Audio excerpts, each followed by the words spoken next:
Penguin Island by Anatole France. Book 4. Modern Times. Trinco. Book 4, Chapter 1. Mother Roquine.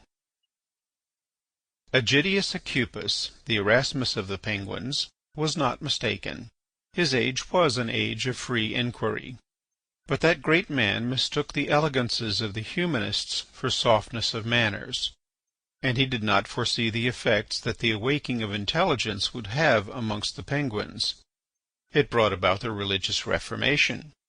Catholics massacred Protestants, and Protestants massacred Catholics. Such were the first results of liberty of thought. The Catholics prevailed in Penguinia, but the spirit of inquiry had penetrated among them without their knowing it.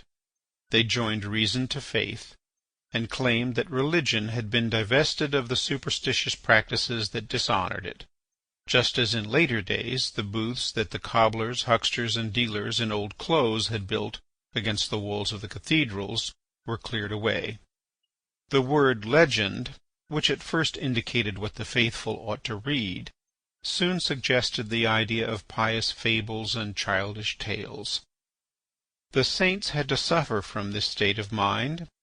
An obscure canon called Princeau, a very austere and crabbed man, designated so great a number of them as not worthy of having their days observed that he was surnamed the Exposer of the Saints.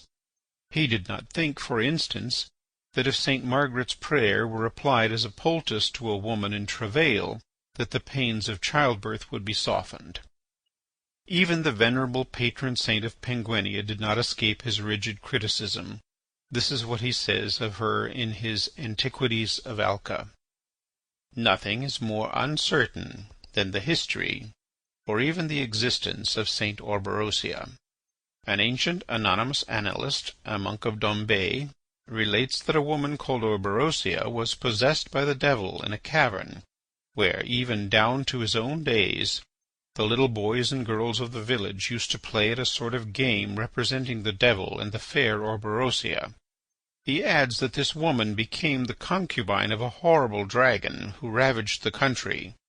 Such a statement is hardly credible, but the history of Orberosia, as it has been related, seems hardly more worthy of belief.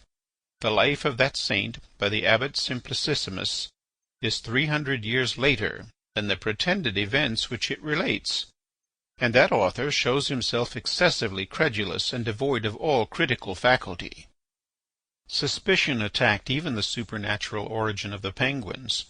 The historian Ovidius Capito went so far as to deny the miracle of their transformation.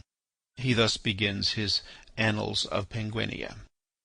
A dense obscurity envelops this history, and it would be no exaggeration to say that it is a tissue of puerile fables and popular tales. The Penguins claim that they are descended from birds, who were baptized by Saint Maël, and whom God changed into men at the intercession of that glorious apostle. They hold that, situated at first in the frozen ocean, their island, floating like Delos, was brought to anchor in these heaven-favoured seas, of which it is today the queen. I conclude that this myth is a reminiscence of the ancient migrations of the Penguins. In the following century, which was that of the philosophers, scepticism became still more acute. No further evidence of it is needed than the following celebrated passage from The Moral Essay.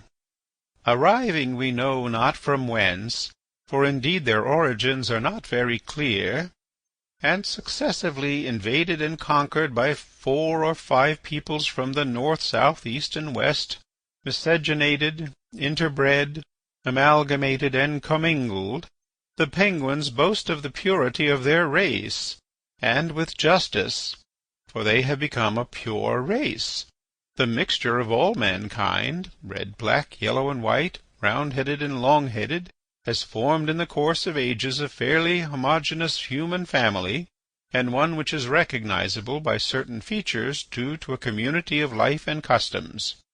This idea that they belong to the best race in the world, and that they are its finest family, inspires them with noble pride, indomitable courage, and a hatred for the human race. The life of a people is but a succession of miseries, crimes, and follies. This is true of the Penguin nation as of all other nations. Save for this exception, its history is admirable from beginning to end. The two classic ages of the Penguins are too well known for me to lay stress upon them. But what has not been sufficiently noticed is the way in which the rationalist theologians, such as Canon Princeau, called into existence the unbelievers of the succeeding age.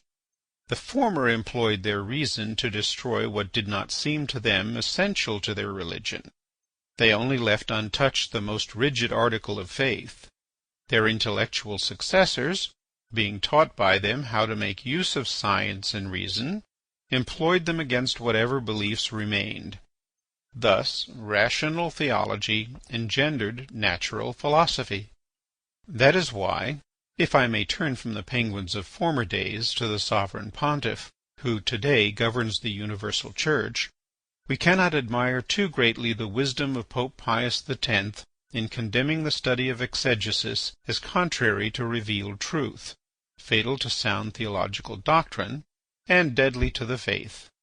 Those clerics who maintain the rights of science in opposition to him are pernicious doctors and pestilent teachers, and the faithful who approve of them are lacking in either mental or moral ballast.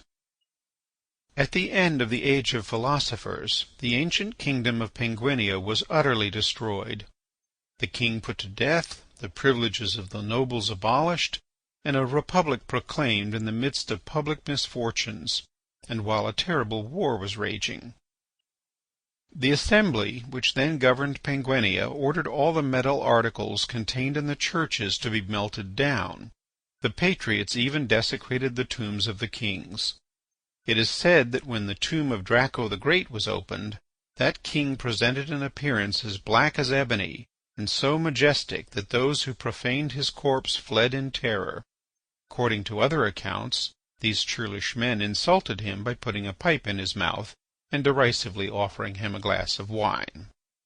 On the 17th day of the month of Mayflowers, the shrine of Saint Orberosia, which had for 500 years been exposed to the veneration of the faithful in the church of St. Maël, was transported into the town hall and submitted to the examination of a jury of experts appointed by the municipality. It was made of gilded copper, in shape like the nave of a church, entirely covered with enamels and decorated with precious stones, which latter were perceived to be false.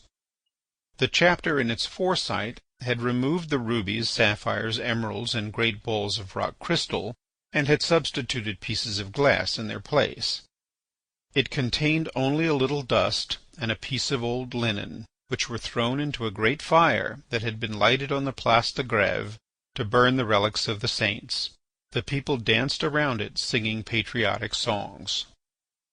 From the threshold of their booth, which leant against the town hall, a man called Rouquin and his wife were watching this group of madmen. Rouquin clipped dogs and gelded cats. He also frequented the inns. His wife was a rag picker and a bawd, but she had plenty of shrewdness. "You see, Rouquin," said she to her man, "they are committing a sacrilege. They will repent of it." "You know nothing about it, wife," answered Rouquin. "They have become philosophers, and when one is once a philosopher, he is a philosopher forever." "I tell you, Rouquin, that sooner or later they will regret what they are doing today. They ill-treat the saints because they have not helped them enough, but for all that the quails won't fall ready cooked into their mouths, they will soon find themselves as badly off as before, and when they have put out their tongues for enough, they will become pious again. Sooner than people think the day will come when Penguinia will again begin to honor her blessed patron. Rouquin, it would be a good thing, in readiness for that day, if we kept a handful of ashes and some rags and bones in an old pot in our lodgings. We will say that they are the relics of Saint Orberosia, and that we have saved them from the flames at the peril of our lives. I'm greatly mistaken if we don't get honor and profit out of them. That good action might be worth a place from the curé to sell tapers and hire chairs in the chapel of Saint Orberosia." On that same day Mother Rouquin took home with her a little ashes and some bones, and put them in an old jam pot in her cupboard. Book 4, Chapter 1.